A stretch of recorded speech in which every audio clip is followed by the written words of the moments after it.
Hi friends, it's Sarah from rufflesandrainboots.com. Today I'm going to be sharing some easy, quick Dollar Tree nautical DIYs, and of course I had to make a gnome to go with it with really fun details from the Dollar Tree. If you'd like to make him, look at these details. Just boop, stick around. As always, please give this video a like so I know you're here crafting. So I have been making a lot of nautical DIYs. This adorable buoy life preserver wreath is made with a foam round and rope from the Dollar Tree. I just wrapped the front, wrapped 4 sections over it, and it was done. Super cute. This clothespin wreath is also from the Dollar Tree. Everything, shells, sign, and 3 packs of clothespins painted white, coffee stained, and painted blue. And that's it. Glued it all on, biggity bam, all Dollar Tree.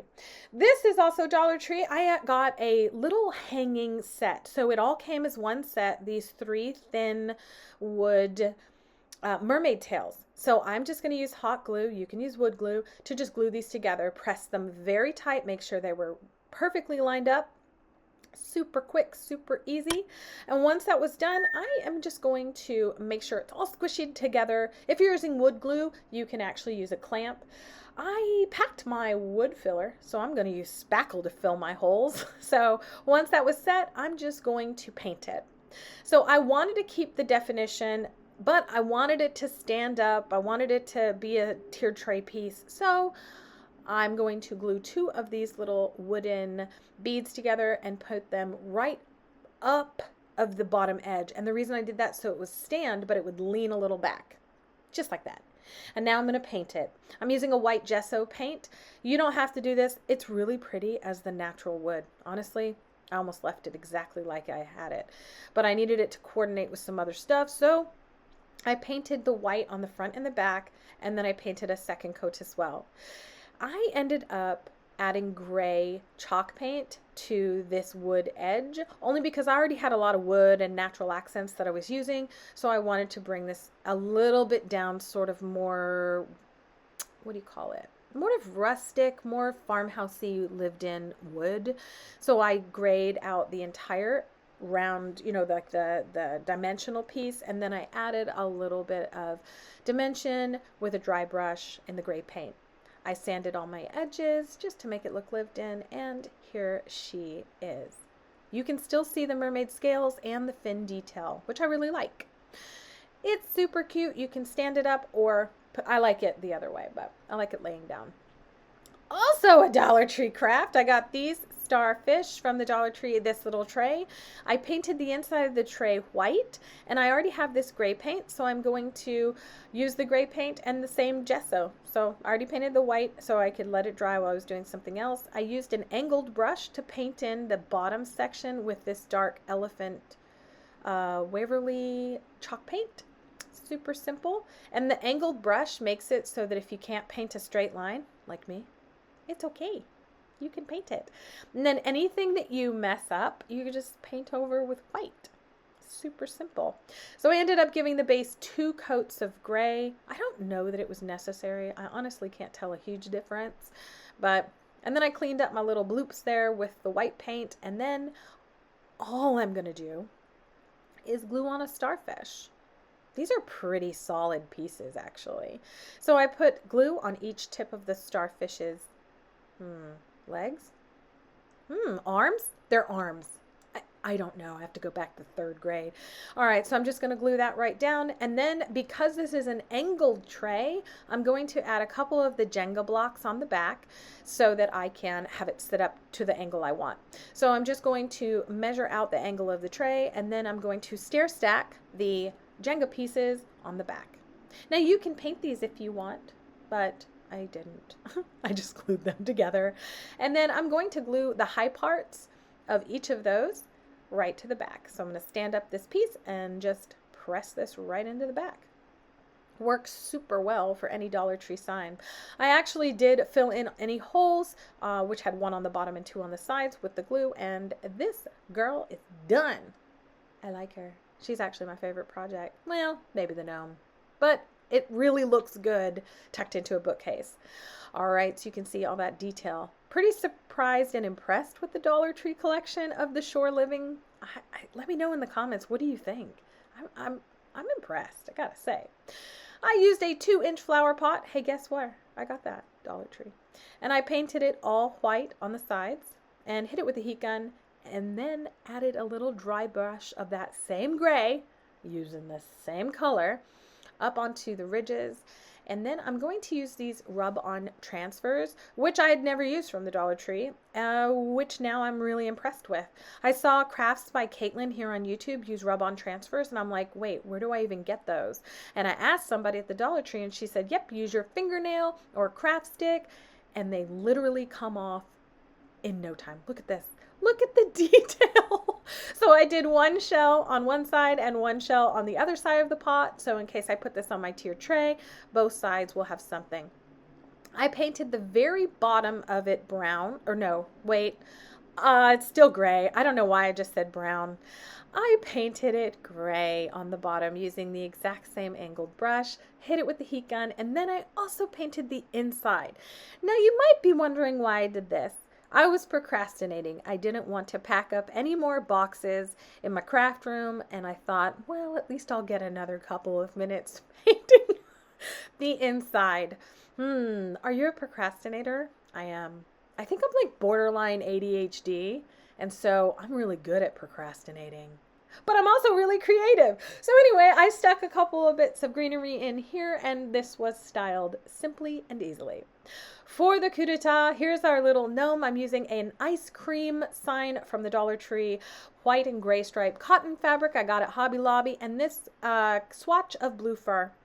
Now, I could paint this backside here, or I could take away all this glitter madness because I don't want this all over my house. So that's what I'm going to do. You can do this a lot faster if you just work on the other side. However, I'm trying to contain the world's glitter obsession. I like it, but I don't like it when it shows up in every other place in my house. So I gave that 2 coats of white gesso. You can use chalk paint. And of course, that's me starting a new Audible book because I'm obsessed with Audible while I craft. All right, I also painted the back white just in case. I don't know why. Again, procrastination perhaps. So because this is a swatch of fabric from fabric.com, it isn't cut the best on the sides. So I just stayed away from the side, traced out the bottom of my gnome head, which is the top of the ice cream. And if you're new to cutting faux fur, it's super simple. Grab yourself an X-Acto knife and only press right through the fabric backing. If you do that, I'm going to show you what it looks like. Just see, teeny tiny cuts, you're fine. It's super quick. And when you pull it out, you'll see, look at this beautiful honka chunk of fur. There's no fur on the sides cut out. This is how you want it to look. If that's not how it looks, don't fret. But now you know for next time. All right, so because I store my fabric like a 4-year-old, just shove it into totes, I had to iron mine. Now, one thing I'll give you is if you're using a cotton, you have to make sure you fold up a little bit for the brim so that it doesn't fray. But once I did that, I just traced it in pencil, going straight down from those 2 ear pieces. I used a 3/4 inch seam allowance and just drew that on. The reason I'm doing that is because I'm going to tuck this fabric around the edge of the outside so that everything looks nice and finished on the front. I cut out that second line that we made, right? Not the direct trace. And then once I had that, super easy peasy, just flip up the bottom, and that became my brim. Used a little hot glue. This is a detailed tip hot glue gun from Sure Bonder. Totally forgot what I was doing. And it uses mini glue sticks. It is corded and it is my favorite. All right, so in order to attach this, I just anchored down one side of the beard. I chose the center middle. You can choose whatever. No one's going to tell you how to craft. But the reason I do that is because when I tug and pull and glue it down everywhere else, I do want to make sure I don't move it. So I'm going to use a generous portion of hot glue just to make sure that thing is on there. You know, last through an apocalypse. And then before we put our nose on, we actually have to start the hat. I know, but that's what we got to do. In order to attach our hat, I'm just going to make 1/2 inch slits all the way around, not even going to where that edge is of the line that we traced. We want to make sure we stop right before that. I'm not going to make you watch me cut all that. Let's skip that part. I'm going to anchor down the very top front and then line that up. And then I'm going to do everything else on the back.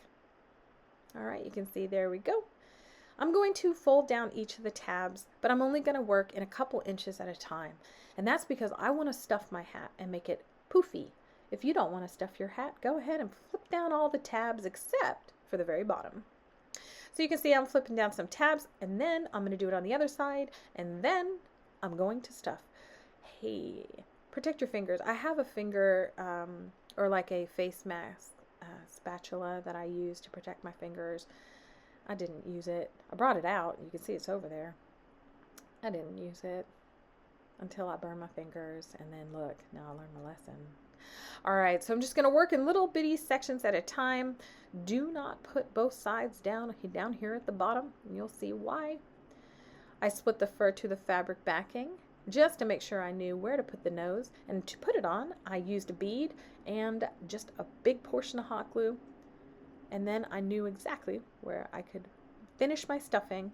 Now, do one side down here on the side. Flip those tabs over. And then if you're like me and you've pulled one side a little stronger than the other, add a little glue just to the top of the nose, nowhere else. Pull the fabric back over so it lines up, and then do the other side. Like I said, professional crafter. This garland with the starfish and the little square beads is probably my favorite thing that the Shore Living collection has come out with. I love it. It's just adorable. So I used a 2 starfish, 3 starfish, 2 bead combination and just strung that, glued it onto the back, and then I glued down the starfish so that they wouldn't poke up. Now, you see that line over the nose? We're going to get that, don't worry. But first I wanted to add a little bit of this thick jute twine. This is not the Dollar Tree twine. I actually got this from a Walmart on vacation, and I like it because it was a little bit thicker and matched sort of my bigger nautical rope thing that I had going on. I showed you the wreaths from earlier. So before I glue down the rest of this hat, I want to tuck up some more polyfill to sort of even out that line. And then I glued down everything and gave him a mustache. And here he is in all his nautical gnome glory. It was super easy and quick to make. That's all for me today. What do you think? Let me know down in the comments section which one was your favorite. Thank you for being here. And as always, please like, please share, and subscribe for more crafty fun.